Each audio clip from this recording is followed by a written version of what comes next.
প্রশ্ন পড়ে আসছেন? আচ্ছা, তাহলে ডাইজেস্টিভ সিস্টেমের সেকেন্ড ক্লাস, তাই না?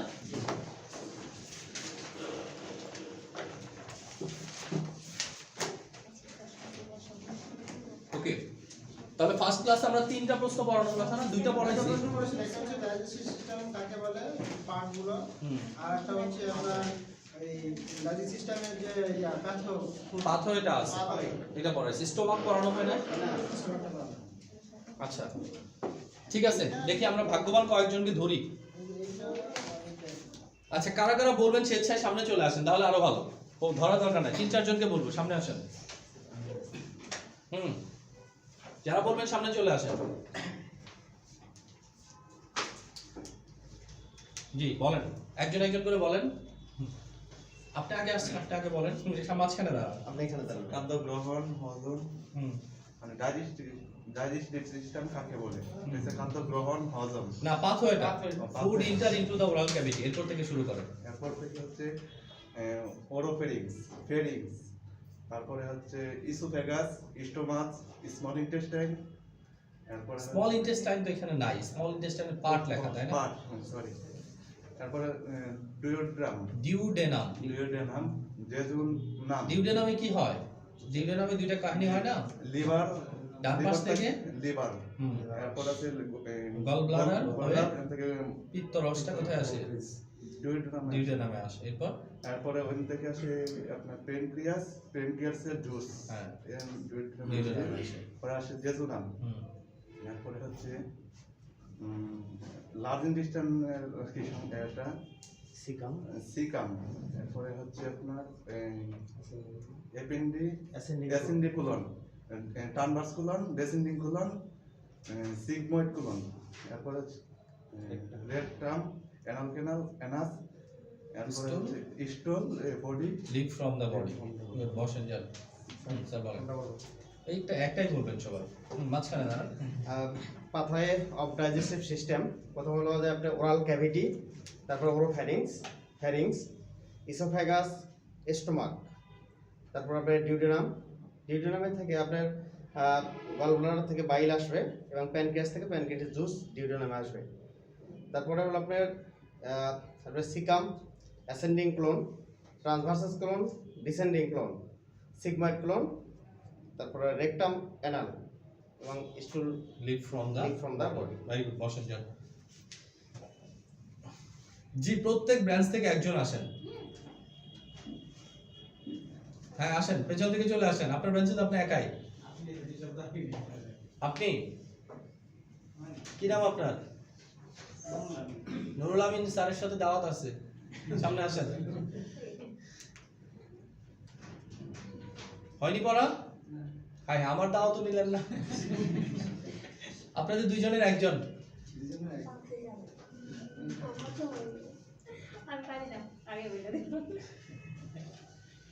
না পারলে দুইজনকে দাঁড় করে রাখবো, যে কোনো একজনকে পারতে হবে। আপনাদের দুইজনের একজন কে পারেন? একজন পারলে আমরা খুশি।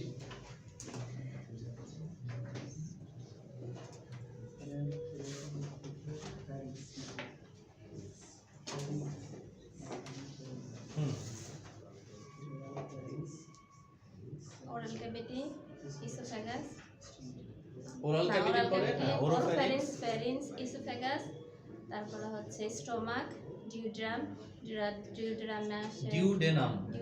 ডিউডেনাম আসে ডান দিক থেকে হচ্ছে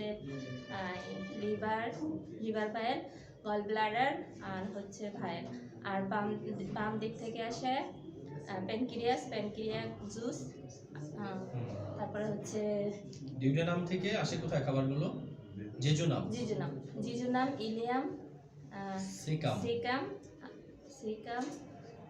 ascending colon, transfer colon, descending colon, sigmoid colon, rectum, আর হচ্ছে অ্যানাস, আর stool, leave from the body. Good. আপনাদের দুইজনের একজন, দুইজন আসলে সমস্যা না।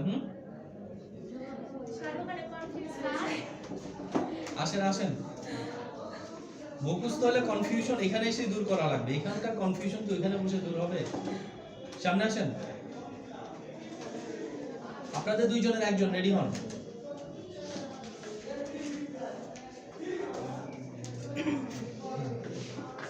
ফ্রান্সি হালদার, পড়া যদি না শিখেন খবর আছে enter আপনার। into the oral cavity, oropharynx, pharynx, esophagus, stomach, duodenum. Duodenum থেকে লিভার থেকে গল ব্লাডার আসে, গল ব্লাডার থেকে বাইলে পিত্তরস ডিউডেনামে আসে। তারপর প্যানক্রিয়াস থেকে প্যানক্রিয়াস জুস ডিউডেনামে আসে।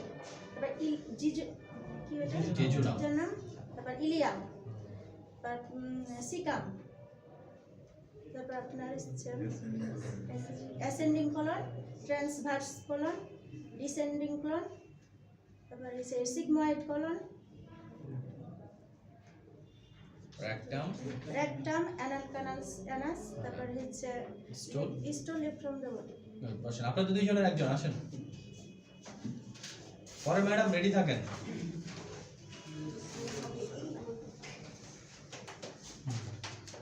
Food enter into the oral cavity. Very good. তারপর তারপরে ওরোফ্যারিংস, oropharynx, pharynx, তারপরে হচ্ছে গিয়া ইসোফেগাস, esophagus, stomach, স্টোমাকের থেকে আসছে ডিউডেনাম। লিভার বাই ডিউডেনাম, আগে ডিউডেনাম বলবেন। হ্যাঁ, খাবারটা ডিউডেনামে আসার পরে ডান পাশ থেকে জি লিভার হয়ে গল ব্লাডার হয়ে বাইল বা পিত্ত রসটা কোথায় আসবে? ডিউডেনামে আসবে। মানে পিত্ত রসটা তৈরি হয় লিভারে, জমা থাকে গল ব্লাডারে, গল ব্লাডার থেকে আসে কোথায়? ডিউডেনামে। তারপরে হচ্ছে স্টোমাক থেকে ওই সাইডে বাম সাইড, বাম সাইডে লিভার বাইল থেকে বাম সাইডে লিভার বাইল নাই। ও স্যার বাম সাইডে প্যানক্রিয়াস জুস, হ্যাঁ, প্যানক্রিয়াস থেকে প্যানক্রিয়াটিক জুস। প্যানক্রিয়াস জুস, তারপরে হচ্ছে ইলিয়াম, জেজুনাম, ইলিয়াম, তারপরে হচ্ছে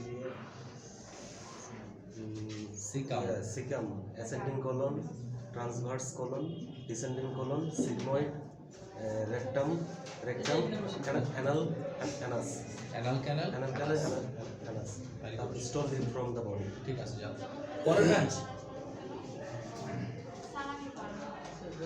ম্যাডাম পড়া শিখে আসছেন? আসেন আসেন, সামনে আসেন।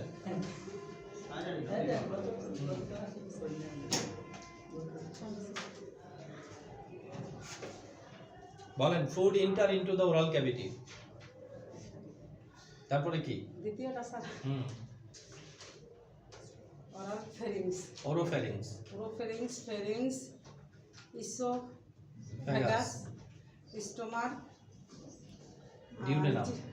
ডিউডেনাম, হ্যাঁ, জিজেনাম, তারপর সিক্রাস, ইলিয়াম। ডিউডেনামে দুইটা ঘটনা ঘটে না? ডান পাশ থেকে কি লিভার হয়ে পিত্ত রসটা কি ডিউডেনামে আসে, বাম পাশ থেকে প্যানক্রিয়াস, প্যানক্রিয়াটিক জুস আছে, তাই না? এরপরে কি? সিকাম। সিকাম, তারপর অ্যাসেন্ডিং অ্যাসেন্ডিং কোলন, কোলন, সাবমাস colon, descending colon, descending colon, sigmoid sigmoid colon, rectum, হ্যাঁ, anal canal, anal canal, anus, anal canal আর অ্যানাস, হ্যাঁ, stool stool lead from the from the body. Body. আসেন sir আপনি।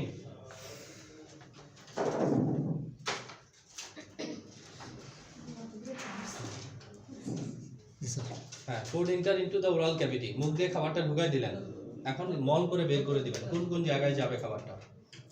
খাবারটা যাবে যে oropharynx, pharynx, তারপরে যাবে ইসোফেগাস, ইসোফেগাস, তারপরে স্টোমাক, স্টোমাক, জিউডেনাম, জেজুনাম, ইলিয়াম। ডিউডেনামে কি দুইটা ঘটনা ঘটবে, ঘটনা সব বলতে হবে। ডিউডেনামে এসে রাইট সাইড থেকে কি আসবে? রাইট সাইড থেকে আসবে পিত্ত রসটা লিভার এবং গল ব্লাডার হয়ে, তাই না? আর বাম পাশ থেকে বাম পাশ থেকে আসবে যে প্যানক্রিয়াস, প্যানক্রিয়াটিক জুস। এরপর তারপরে জেজুনাম, ইলিয়াম, সিকাম, তারপরে হচ্ছে ascending ascending colon, transverse, colon, তারপরে আছে ডিসেন্ডিং কোলন, তারপর rectum, sigmoid, rectum, Anas. Anal canal, Anas, তারপরে last হলো লিক যে- ফ্রম দ্য বডি। আচ্ছা, তাহলে ডাইজেস্টিভ সিস্টেমের সেকেন্ড ক্লাস আমরা পড়ব। পরের কোশ্চেনটা দেখেন, পরের কোশ্চেনের মূল বিষয়বস্তুটা হচ্ছে স্টোমাক। কি? স্টোমাক। স্টোমাক কিন্তু very much important for disease, তাই না? গ্যাস্ট্রিক আলসার বলেন, ডিউডেনাম আলসার বলেন, গ্যাস্ট্রোইসোফেগাল রিফ্লাক্স ডিজিজ বলেন, সবকিছুর জন্য কি স্টোমাকটা ইম্পর্টেন্ট। ওকে, তাহলে স্টোমাকের কিছু অ্যানাটমি ফিজিওলজি আমাদের জানা লাগবে, ঠিক আছে? আচ্ছা, আমরা যদি স্টোমাকটাকে এইভাবে আঁকি, তাহলে স্টোমাকটা দেখে বোঝা যাচ্ছে একটা ব্যাগ বা থলে, তাই না?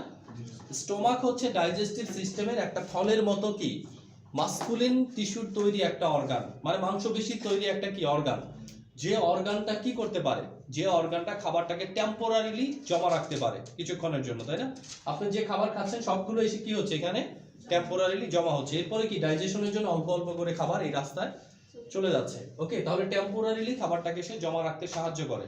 এরপরে কি করে, খাবারটাকে প্রপারলি মিক্সড করতে সাহায্য করে। তার মানে কি, এর ভিতরে হাইড্রোক্লোরিক অ্যাসিড আছে। এই হাইড্রোক্লোরিক অ্যাসিড কি করে, খাবারের ভিতরে যে জীবাণুগুলো আছে জীবাণুগুলোকে ধ্বংস করে ফেলে, ঠিক আছে? খাবারটাকে ডাইজেশনের জন্য কি করে, রেডি করে। তাহলে আপনি যে খাবারটা খাচ্ছেন, খাবারটা ডাইজেশনের জন্য রেডিও হচ্ছে এখানে এসে। ওকে, তাহলে স্টোমাকটা আপনার জন্য একটা ইম্পর্টেন্ট অর্গান, ঠিক আছে? তাহলে আমরা দেখি স্টোমাকের পার্টগুলো কি কি। তাহলে প্রথম জিনিস বুঝলাম স্টোমাকের পরিচয়। স্টোমাকটা কি? একটা থলে বা স্যাক, ঠিক আছে? সেটা কোথায় থাকে? ডাইজেস্টিভ সিস্টেমে থাকে বা ডাইজেস্টিভ ট্র্যাকে থাকে। এবং কি থলেটা কিসের তৈরি?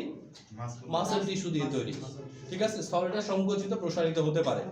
স্টোমাকের লোকেশন কোথায়? স্টোমাকের লোকেশন যখন আমরা পড়বো, একদম লাস্টে একটা কোশ্চেন আছে রিজন অফ অ্যাবডোমেন, ওইখানে আমরা স্টোমাকের লোকেশনটা পড়বো। তারপরে বলতেছি যে আমাদের এই পেটটাকে কি 9টা ভাগে ভাগ করা হয়, ঠিক আছে? এই 9টা ভাগের ভিতরে 3টা ভাগের ভিতরে কি স্টোমাক থাকে। একটা হচ্ছে কি ইপিগ্যাস্ট্রিক, একটা হচ্ছে কি আম্বালিকাল, আর একটা হচ্ছে লেফট হাইপোকন্ড্রিয়াম। এটা আমরা পড়বো লাস্ট কোশ্চেনটাতে, ঠিক আছে? যেহেতু এটা পড়ি না, এটা এখন আপাতত ইম্পর্টেন্ট না। তাহলে আমরা একটা পরিচয় বলি যে এটা একটা থলের মতো অংশ, থাকে ডাইজেস্টিভ ট্র্যাকে, প্রাথমিকভাবে খাবারটাকে জমা রাখে, খাবারটাকে হজমের জন্য কি করে, রেডি করে, ঠিক আছে? খাবারটাকে স্মল ইন্টেস্টাইনের দিকে প্রেরণ করে, তাই না? এইটুকু আমরা জানি। এরপর আমরা আরেকটা জিনিস জানবো, ক্যাপাসিটি। কি জানবো? ক্যাপাসিটি। এটা ক্যাপাসিটি কতটুকু? দেখেন, এটা মাসকুলিন পেশির একটা অর্গান, তাই না? তাহলে এটার ক্যাপাসিটি ভেরিয়েশন হবে। তারপর একটা নরমাল ক্যাপাসিটি যেটা, সেটা আমরা বলতেছি অ্যাট বার্থ, যখন একটা বাচ্চা জন্মগ্রহণ করে তখন তার ম্যাক্সিমাম ক্যাপাসিটি থাকে 30 ml। কতটুকু? 30 ml। এখানে কিন্তু আমরা সব ml এ বলবো, মিলিগ্রাম না, ml এ বলবো। কিসের? কারণ যা যাচ্ছে সব লিকুইড হয়ে যাচ্ছে কিন্তু, তাই না? আপনি ভাত খাচ্ছেন, ভাত যেই ওখানে কি হয়ে যাচ্ছে, কাই হয়ে যাচ্ছে, লিকুইড ফর্মে চলে আসতেছে, সলিড আর কিছুই থাকবে না। ওকে, তাহলে একেবারে বাচ্চাদের কত? মাত্র 30 ml। সেজন্য দেখবেন বাচ্চারা কি অল্প একটু খেলেই বমি করে দেয়, তাই না? সে বেশি খেতেও পারে না, মাত্র 30 ml তার কি ক্যাপাসিটি। এরপর যখন পিউবার্টি সময় আসে, পিউবার্টি মানে কি? বয়ঃসন্ধি। অর্থাৎ একটা ছেলে যখন কি সিমেন ইনজেকশন শুরু হয়, একটা মেয়ের যখন মেনস্ট্রুয়াল সাইকেল শুরু হয়, তাই না? এই সময়টাকে কি বলা হচ্ছে? কোনটা? অ্যাট বার্থ, আস্তে আস্তে বাড়তে থাকবে। দেখেন, আমরা বলতেছি যে অ্যাট পিউবার্টির সময় চলে আসতেছে কত? 1000 ml অ্যাপ্রক্সিমেট 1000 ml। তাহলে কি 30 ml থেকে বেরিয়েই তো 1000 ml আসছে, তাই না? 30 ml থেকে তো বেরিয়ে 1000 ml আসছে। অ্যাট বার্থ, যখন সে জন্মগ্রহণ করেন, জন্মের প্রথম 3 মাসের মতো মনে করেন, 30 ml। ঠিক আছে? 30 ml দিয়ে শুরু হবে, আস্তে আস্তে কি 1 ইয়ার আস্তে আস্তে বাড়তে থাকবে। এটাও আবার ডিপেন্ড করে কি খাবারের উপর, ঠিক আছে? ছেলে মেয়েদের ক্ষেত্রে কি ভেরিয়েশন হয়। আপনি যত বেশি খাবেন আপনার স্টোমাকের সাইজ কি হবে? তত বড় হবে। কারণ মাসকুলিন পেশি এটা কি প্রসারিত হতে পারে, সংকুচিত হতে পারে। যত কম খাবেন এটা কি তত ছোট হয়ে যাবে। এক লোক রেগুলার মনে করেন 1 প্লেট ভাত তার জন্য বেশি হয়ে যায়, তাকে চেষ্টা করলেও 5 প্লেট ভাত কি খাওয়ানো যাবে না। আবার একজন কি 3-4 প্লেট খেতে পারে, সে চাইলে কি যেখানে 3 প্লেট খায় ওখানে 4 প্লেটও কি খেতে পারবে, ঠিক আছে? তার মানে স্টোমাকের সাইজটা ডিপেন্ড করতেছে আপনার কি ফুড হ্যাবিটের উপর। এরপর আমরা এখানে যেটা বলতেছি এভারেজ একটা সাইজ, যে পিউবার্টির সময় অ্যাপ্রক্সিমেট 1000 ml হওয়া উচিত, ঠিক আছে? 1000 ml এর বেশিও কারণ থাকতে পারে, 1000 ml এর কমও কারণ থাকতে পারে। তারপর অ্যাডাল্টদের ক্ষেত্রে কি হবে? প্রায় ম্যাক্সিমাম 1500 ml, ঠিক আছে? প্রায় 1500 ml পর্যন্ত একজন অ্যাডাল্ট খাদ্য গ্রহণ করতে পারবে। কিন্তু এটাও কি ভেরিয়েশন আছে, ঠিক আছে? কেউ দেখবেন যে কি মনে করেন যারা কৃষি কাজ করে এরা দেখছেন অনেক খেতে পারে না, রিক্সা যারা চালায় তারাও কিন্তু অনেক খেতে পারে, তাহলে কি ওরা খাবারের হ্যাবিটটাই আলাদা কিন্তু। একটা জিনিস স্যার, যে যারা রিক্সা চালায় বা আদার্স যারা কাজ করে এদের যখন আপনার খাবার অধিক খায় কিন্তু বাট ওদের স্টমাক কিন্তু খুব একটা বড় মনে হয় না। কেন মনে হয় ক্যাপাসিটি, সে কি না হলে খাবারগুলো যায় কই? আপনি বুঝেন, আপনি গ্রামে মনে করেন এক ডিশ ভাত নিয়ে গেছেন আলু ভর্তা ডাল দিয়ে, কিছুক্ষণের মধ্যে উধাও, আর আপনার টেবিলে এক বল ভাত শেষ হয় না। ঠিক আছে, তাহলে যে আপনি যেগুলো ঢুকাচ্ছেন এগুলো যাচ্ছে কই? স্টোমাক কি করতেছে ধীরে ধীরে যখন খাবারটা যাচ্ছে সাইজে কি চারদিক থেকেই বড় হচ্ছে। কিন্তু তাদের কাছে আর ওই গিলিটা স্যার বোঝা যায় না। কিভাবে বোঝা যাবে? কারণ কি বেলিটা হয় কি, আমাদের যে বেলি হচ্ছে, বেলি তো সবারই সমান, সামনের এইটুকু হচ্ছে আমার কি আভিজাত্য, সামনের এইটুকু কি আমার আভিজাত্য, তাই না, আমার অলসতা। ঠিক আছে, ওরা কি আভিজাত্য অলসতার মধ্যে পড়ে? তাহলে বেলিটা বুঝবেন কিভাবে? ঠিক আছে, সামনে যেটুকু মানে হচ্ছে এটা আমার আভিজাত্য, এটা আমার অলসতা। মূলত যা খাচ্ছে আবার এটা এইটুকু যা জমতেছে, ঠিক আছে, এখানে কি জমতেছে জানেন? ক্যালোরি। আমি আজকে 400 ক্যালোরি খাইছি, ধরে সময়টা পাই ইউজ করছি 200 ক্যালোরি, আর বাকি 200 ক্যালোরি কি হবে? ফ্যাট আকারে জমে থাকবে আগামীকালের ব্যবহারের জন্য। ও তো এত পরিশ্রম করে, ওর ক্যালোরি কি সব ক্ষয় হয়ে যায়, বার্ন হয়ে যায়, খাওয়ার পরে কমানো শুরু করবে, তাই না? তাহলে আর থাকবে কই? তাহলে বেলি ফ্যাট কি আভিজাত্য, অলসতা। আভিজাত্যই বলি, অলসতাটা নেগেটিভ শব্দ, তাই না? ঠিক আছে, বেলি ফ্যাট দেখে বুঝবেন এই খুব অভিজাত সম্পন্ন লোক। ডায়াবেটিক্স দেখে বুঝবেন কি? অভিজাত সম্পন্ন। হ্যাঁ, অ্যাট লিস্ট সিরিয়াল দেখে বসে বসে। ওকে, তাহলে ক্যাপাসিটিটা বোঝা গেছে তো? এখন ছিদ্র বুঝি আমরা। স্টোমাকের ভিতরে দুইটা ছিদ্র আছে, একটা হচ্ছে কি ইনপুট, স্টোমাকের ভিতরে ঢুকে, আর একটা হচ্ছে কি আউটপুট, স্টোমাক থেকে বের হয়ে যায়। ঠিক আছে, এখন এই দুইটা ছিদ্র বাদ দিয়ে আমরা আরেকটু জানি স্টোমাকের পার্ট গুলো। দেখেন, স্টোমাকের উপরের এই যে অংশটা আমরা দেখতেছি, হ্যাঁ, এই অংশটাকে আমরা বলি কি ফান্ডাস। কি নাম? ফান্ডাস। আর মাঝখানের এই অংশটাকে বলি বডি, আর লাস্টের এই অংশটাকে বলি পাইলোরাস। কি বলি? পাইলোরাস। তাহলে স্টোমাকের পার্ট কয়টা? তিনটা। একটা হচ্ছে ফান্ডাস, একটা হচ্ছে বডি, একটা হচ্ছে কি পাইলোরাস। ক্লিয়ার? স্টোমাকের পার্ট কয়টা? তিনটা, ফান্ডাস, বডি, পাইলোরাস। ফান্ডাস হচ্ছে উপরের এই যে অংশটা, বডি বাকিটা, মাঝখানে নিচের অংশ যেটা বাঁকা সেটা হচ্ছে কি পাইলোরাস।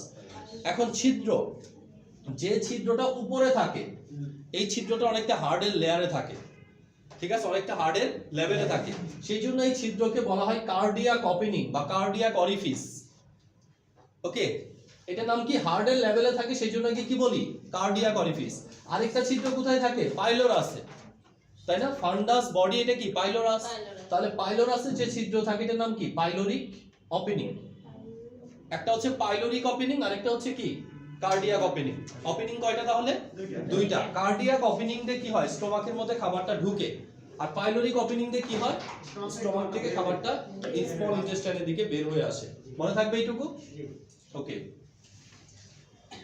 তাহলে আমরা কি বললাম? ক্যাপাসিটি বললাম, অরিফিস বা ছিদ্রগুলো, ওপেনিং বললাম, আরেকটা কি বললাম?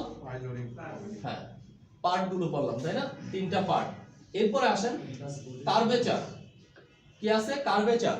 কার্ভেচার মানে কি? পরিধিটা।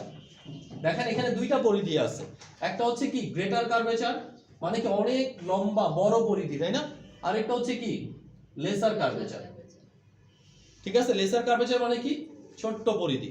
তাহলে এখান থেকে এতটুকু পর্যন্ত একটা, আর এখান থেকে এতটুকু পর্যন্ত কি আরেকটা। যেটা বড় এটাকে আমরা কি বলতেছি? Greater curvature. যেটা ছোট এটাকে আমরা কি বলতেছি? Lesser curvature. ঠিক আছে, তাহলে একটা গ্রেটার কার্ভেচার, একটা কি লেসার কার্ভেচার। ওকে, আরেকটা জিনিস আমরা বলতেছি এখানে লেয়ার। স্টোমাকের ভিতরে কি লেয়ার আছে? চারটা। একটা লেয়ার হচ্ছে আউটার লেয়ার, একদম বাইরে, হ্যাঁ, আউটসাইডে যে লেয়ারটা এটাকে বলতেছে আউটার লেয়ার। আউটার লেয়ারের মাঝখানে আছে কি মাসকুলার লেয়ার, ঠিক আছে, মাংসপেশির লেয়ার। এরপরে আছে সাবমিউকোসাল লেয়ার। কি নাম? Submucosal layer. এরপরের লেয়ারটা হচ্ছে মিউকাস লেয়ার। তাহলে আমরা বাইরে থেকে ভিতরে অথবা ভিতর থেকে বাইরে যে কোনো দিকে যেতে পারি। যদি ভিতর থেকে বাইরে আসি তাহলে কি হবে? প্রথমে মিউকাস লেয়ার, এরপরে সাবমিউকোসাল লেয়ার, এরপরে কি মাসকুলার লেয়ার, তারপরে কি আউটার লেয়ার। এই মিউকাস এবং সাবমিউকোসাল লেয়ারের জন্য স্টোমাকটা হাইড্রোক্লোরিক অ্যাসিডে কি প্রোটেক্টেড। তার মানে হাইড্রোক্লোরিক অ্যাসিড অনেক তীব্র একটা অ্যাসিড, এত কম পিএইচ এখানে থাকে যে অ্যাপ্রক্সিমেটলি আমরা যদি ধরি পিএইচটা যদি 1.3, এরকম পিএইচ যদি এখানে থাকে, এই পিএইচ যদি হাতে রাখি হাত ছিদ্র হয়ে নিচে পড়ে যাবে। ঠিক আছে, আমরা বলতেছি এখান থেকে অ্যাসিডটা বের করে আমরা যদি এটাকে একটা গ্লাসের ভিতরে রাখি, ঠিক আছে, বা একটা বিকারের ভিতরে রাখি, এর ভিতরে যদি আমরা একটা ব্লেড দিয়ে দিই, দেখা যাবে 15 থেকে 20 মিনিট বা 20 থেকে 25 মিনিটের মধ্যে কি ব্লাডটা গলে যাবে, মানে ব্লেডটা কি গলে যাবে, ডিসলভ হয়ে যাবে। তাহলে ব্লেডের মতো শক্ত জিনিস যদি গলে যেতে পারে, স্টোমাক গলে যাওয়ার কোনো ব্যাপারই না। এখানে একটা জিনিস দেখেন, ব্লেড গলে যায় কিন্তু ইয়ার কি গলে, বিকারটা কি গলে? বিকারটা কিন্তু গলতেছে না, কারণ গলতেছে রিঅ্যাকশনের মাধ্যমে, তাই না? ঠিক একই বিষয়, স্টোমাকের ভিতরে যে লেয়ারটা আছে, এই লেয়ারের সাথে স্টোমাকের হাইড্রোক্লোরিক অ্যাসিডের কোনো কি নাই, রিঅ্যাকশন নাই। রিঅ্যাকশন না থাকার কারণে যতক্ষণ হাইড্রোক্লোরিক অ্যাসিড স্টোমাকের মধ্যে আছে ততক্ষণ প্রোটেক্টিভ, বাট স্টোমাক থেকে যদি নিচে বা উপরে উঠে যায় তাহলে কিন্তু এটা কি এখানে যেরকম ভাবে পুরাই ফেলবে, এখানেও কি করবে, ওইভাবে বার্নিং করে ফেলবে। ঠিক আছে, তাহলে স্টোমাক হাইড্রোক্লোরিক অ্যাসিডে প্রোটেক্টেড, তার কারণ কি, লেয়ার অফ স্টোমাক। স্টোমাকের ভিতরে মিউকাস এবং সাবমিউকোসাল দুইটা লেয়ার আছে, যে লেয়ারের সাথে হাইড্রোক্লোরিক অ্যাসিডের কোনো রিঅ্যাকশন নাই। এই কারণে হাইড্রোক্লোরিক অ্যাসিড যতক্ষণ পর্যন্ত স্টোমাকের মধ্যে থাকবে ততক্ষণ পর্যন্ত সে কি প্রোটেক্টেড। যখন এই লেয়ার দুটো নষ্ট হয়ে যাবে, মাসকুলার লেয়ারে আসলে মাংস কিন্তু পুড়ে যাবে, তখনই গ্যাস্ট্রিক আলসার হচ্ছে। গ্যাস্ট্রিক আলসার, ডিউডেনাম আলসার এটার কারণেই হচ্ছে, ওই লেয়ার দুটো নষ্ট হয়ে যাচ্ছে আপনার হিয়ার এন্ড দেয়ার খাবারের কারণে বা হিয়ার এন্ড দেয়ার চমকার কারণে। কারণগুলো আমরা সেকেন্ড সেমিস্টার পড়ব। লেয়ার নামটি দেওয়া নাই স্যার, বুঝি নাই, লেয়ারের নামটি সবই দেওয়া আছে, বই দেওয়া আছে, দেখেন স্টোমাকের ফুল হিস্ট্রি দেওয়া আছে, এই যে। আচ্ছা, এবার দেখেন স্টোমাকে বিভিন্ন ধরনের জুস বা রস নিঃসৃত হয় কি থেকে, বিভিন্ন ধরনের কোষ থেকে। তাহলে ধরি স্টোমাকের ভিতরে 4 ধরনের কোষের নাম আমরা মুখস্থ করি, ঠিক আছে, এটা একটা কোষ, এটা একটা কোষ, এইগুলো একটা কোষ, ওকে, আর ধরতেছি এটা কি আরেকটা কোষ। তাহলে 4 ধরনের কোষ আছে। একটা কোষকে আমরা বলতেছি কি, মিউকাস সেল। কি নাম? Mucus sell. মিউকাস সেলের কাজ কি, এই যে স্টোমাকের একদম ভিতরের লেয়ার যে মিউকাস লেয়ার, এই মিউকাস লেয়ারটা বিভিন্ন সময় কি হয়ে যেতে পারে, প্রোটিনের লেয়ার, এটা কি হয়ে যেতে পারে, নষ্ট হয়ে যেতে পারে, তাই না? তাহলে মিউকাস লেয়ারটা যদি নষ্ট হয়ে যায়, এই লেয়ারটাকে আবারও রিজেনারেট করে দেয় কে, মিউকাস সেল। সেজন্য আপনার এত সহজে কারো গ্যাস্ট্রিক আলসার হবে না। ঠিক আছে, আপনি কি মনে করেন যে একটা লোহা খুব সহজে বটিতে পরিণত হয়ে যায়, দায়ে পরিণত হয়ে যায়? হ্যাঁ, আপনিও কি করেন, আপনার এখানে যখন গ্যাস্ট্রিক আলসার হচ্ছে, ডিউডেনাম আলসার হচ্ছে, তার মানে আপনিও কি করতেছেন, ওই কঠিন অবস্থাগুলোর সম্মুখীন আপনার এই লেয়ারগুলোকে করতেছেন। ঠিক আছে, হিয়ার এন্ড দেয়ার খাবারের কারণে, আপনার অভ্যাসগত কি বিহেভিয়ারাল অ্যাবিউসের কারণেই কি গ্যাস্ট্রিক আলসার, ডিউডেনাম আলসার। আপনি 5 বছর বয়সী বাচ্চার গ্যাস্ট্রিক আলসার শুনছেন কোনোদিন? হবে না, কারণ কি ওরা কি একদম মা টাইম মতো কি ঠুসে ঠুসে খাওয়ায়।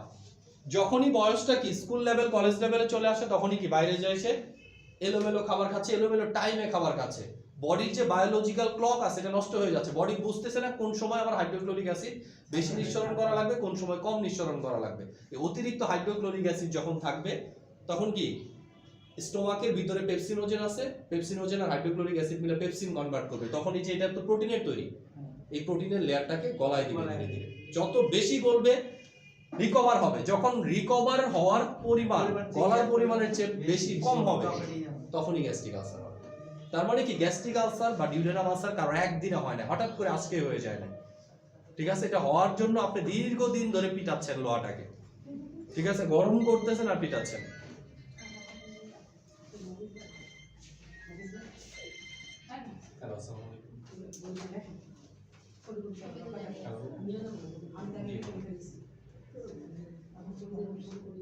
জি, খোলা থাকবে। নামাজের পরে আরেকটা থেকে শুরু করে 8টা সাড়ে 8টা পর্যন্ত। 6 নম্বর সেক্টর, 11 নম্বর মাতৃসদন। 2 নম্বর হাউস, হ্যাঁ সাইন করতে হবে, 2 নম্বর হাউস, 2 নম্বর।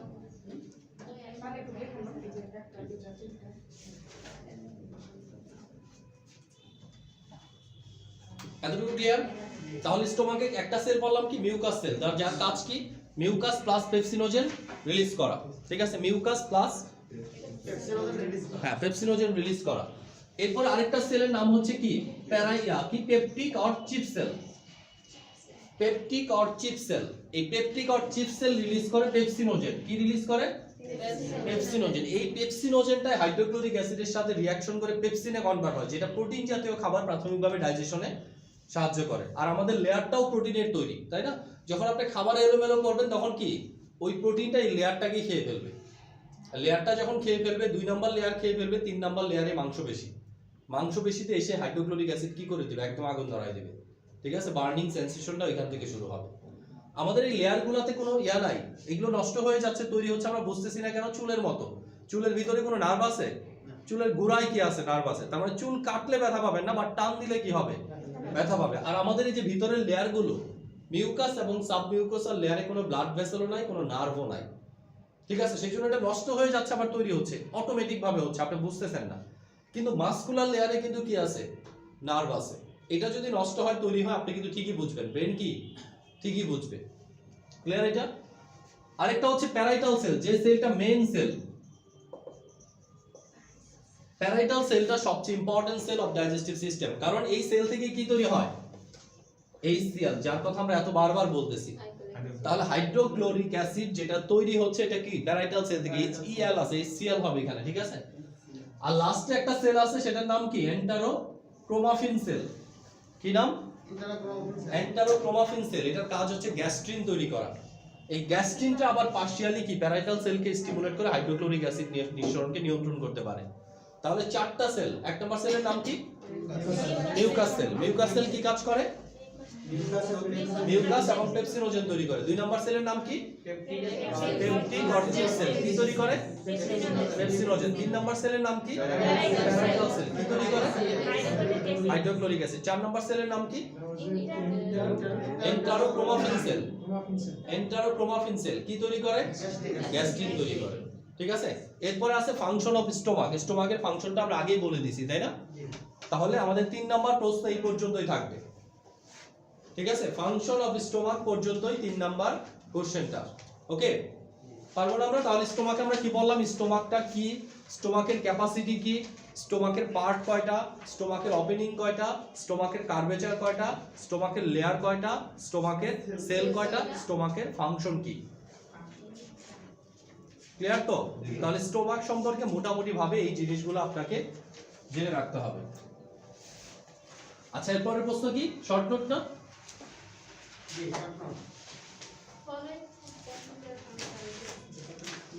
হ্যাঁ, ফলোইং ফুড পার্টিকেলটা ডাইজেস্ট করার জন্য শর্ট নোটটা করতে হবে। ওকে, শর্ট নোটটা দেখেন।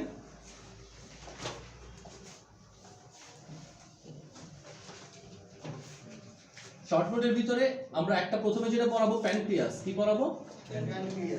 প্যানক্রিয়াস। এরপরে পড়াবো কি? লিভার। এরপরে পড়াবো ডাইজেস্টিভ এনজাইম।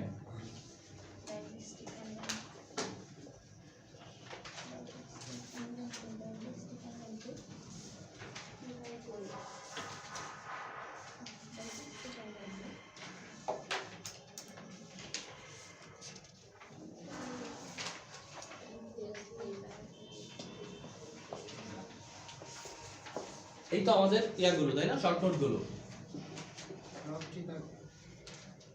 হ্যাঁ, মাউথটিতে আগে আমরা পড়াবো শেষে, সিরিয়ালের শেষের দিকে। তাহলে প্রথমে আসেন প্যানক্রিয়াস। প্যানক্রিয়াস খুঁজে পান না? আচ্ছা, প্যানক্রিয়াস আমরা কি পড়বো? যে প্যানক্রিয়াস হচ্ছে একটা কি মিক্সড গ্ল্যান্ড। প্যানক্রিয়াসটা কি? আমরা গ্ল্যান্ড পড়ছি না টিস্যুতে? গ্ল্যান্ড কত প্রকার?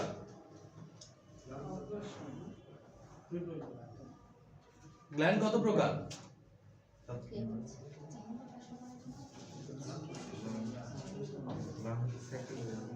আমরা গ্ল্যান্ডকে নালীর উপর ভিত্তি করে 2 ভাগে করছি। একটা হচ্ছে এক্সোক্রাইন গ্ল্যান্ড, আরেকটা কি এন্ডোক্রাইন গ্ল্যান্ড। আরেকটা ছিল কি এক্সোক্রাইন এন্ডোক্রাইনের মিক্স, তার মানে কি মিক্সড গ্ল্যান্ড। আমরা ওইখানে একটা एग्जांपलও পড়ছি, যে एग्जांपलটা কি? প্যানক্রিয়াস, তাই না? তাহলে এখানে আমরা পড়বো প্যানক্রিয়াসকে কেন মিক্সড গ্ল্যান্ড বলা হচ্ছে। ওইখানে তো আমরা শুধু एग्जांपल পড়ে আসছি যে মিক্সড গ্ল্যান্ডের एग्जांपल হচ্ছে কি প্যানক্রিয়াস। আর এখানে আমরা কি পড়বো? যে প্যানক্রিয়াসকে কেন মিক্সড গ্ল্যান্ড বলা হয়, ঠিক আছে?